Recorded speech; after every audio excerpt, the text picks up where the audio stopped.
ഇപ്പോൾ നന്ദുവിനോട് ഞാൻ ആദ്യം ചോദിച്ച ചോദ്യം, നിങ്ങൾ എന്ത് ആത്മവിശ്വാസത്തിലാണ് ഈ തെരഞ്ഞെടുപ്പിനെ നിങ്ങൾ തെരഞ്ഞെടുപ്പിൽ നേരിടുകയാണല്ലോ? ഇപ്പോൾ പറയാം. ആദ്യം VP മുസ്തഫ പറഞ്ഞത് ഈ വികസനക്ഷേമ പ്രവർത്തനങ്ങൾ മുൻനിർത്തിയാണ് വോട്ട് നേടുന്നതെന്ന് പറഞ്ഞു. അതോടൊപ്പം തന്നെയാണ് ഇപ്പോൾ റോണി കെ ബേബി കോൺഗ്രസ് പ്രതിനിധി പറഞ്ഞത് സംസ്ഥാന സർക്കാരിനെതിരായ വിധിയെഴുത്താണെന്ന് പറയുകയും ചെയ്തു. നിങ്ങളോടുള്ള ചോദ്യം, BJP എന്ത് ന്യായം പറഞ്ഞാണ്, എന്ത് ആത്മവിശ്വാസത്തിലാണ് ജനങ്ങളെ നേരിടുന്നത്? നിങ്ങൾ വികസനത്തിന്റെ കാര്യമൊക്കെ ഒരുപാട് പ്രകീർത്തിക്കുന്നുണ്ടല്ലോ നന്ദു. എന്താണ് നിങ്ങൾക്ക് ജനങ്ങളോട് പറയാനുള്ളത്?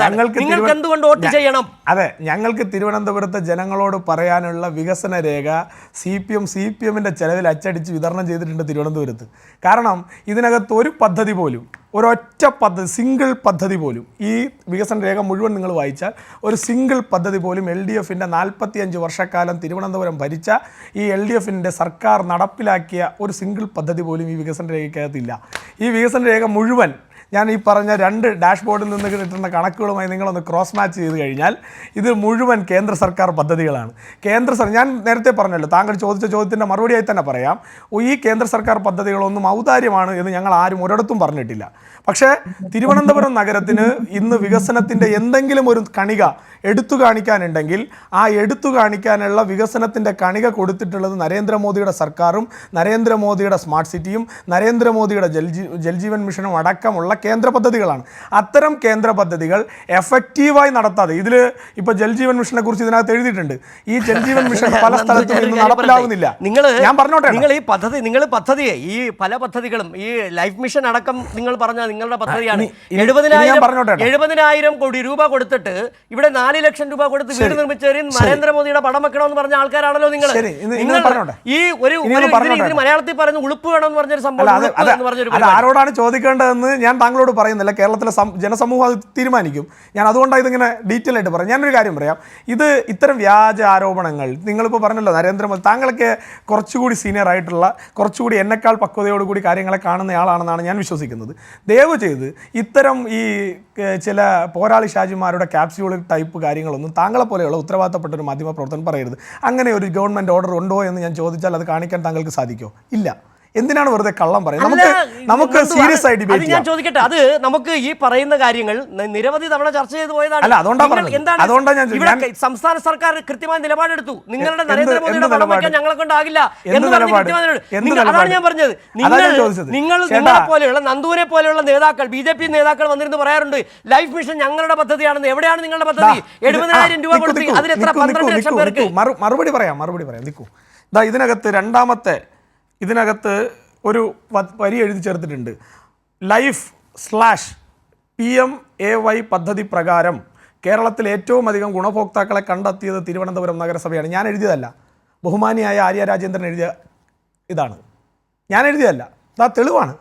ഞാൻ നിങ്ങളോട് കള്ളം പറയേണ്ടതിന് ഞാൻ ജനങ്ങളോടാണ് സംവദിക്കുന്നത്. നിങ്ങൾ ഇത്തരത്തിൽ പൊയ്വാക്കുകൾ കൊണ്ട് നിങ്ങൾക്ക് ഒരു ഓട്ടയും അടയ്ക്കാൻ സാധിക്കില്ല.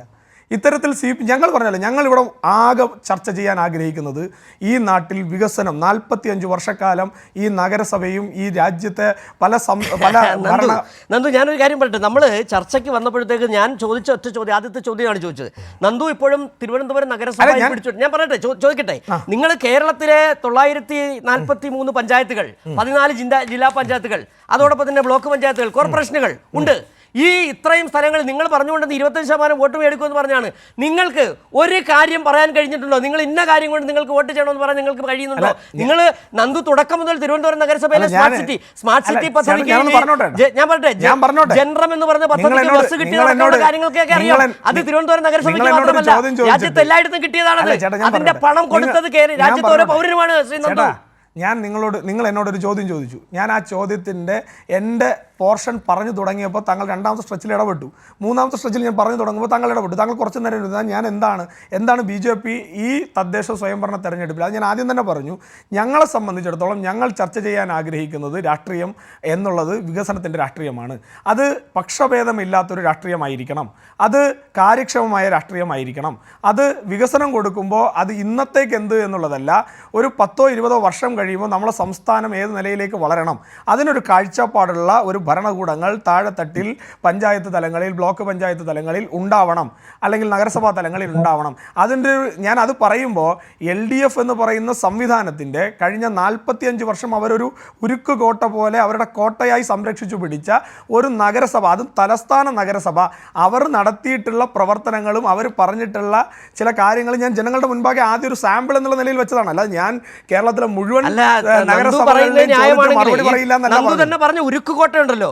ഈ സാമാന്യം താങ്കൾ അപ്പം ജനങ്ങളെ അണ്ടർ എസ്റ്റിമേറ്റ് ചെയ്യുകയാണ്. 35 വർഷത്തോളം 45 വർഷത്തോളം ഉരുക്കുകോട്ടയായി തിരുവനന്തപുരത്തെ നഗരസഭയെ ഇടതുപക്ഷത്തെ ജനങ്ങൾ കാത്തു സൂക്ഷിച്ചുവെങ്കിൽ അവർക്ക് കൃത്യമായി അറിയാം നിങ്ങൾ പറയുന്ന വികസന ഈ എന്താ പറയുക പൊള്ളത്തരങ്ങളും വ്യാജ പ്രചരണങ്ങളും അല്ല ജനങ്ങൾ തിരിച്ചറിയുന്നതും കൂടി ഉണ്ട് നന്ദു.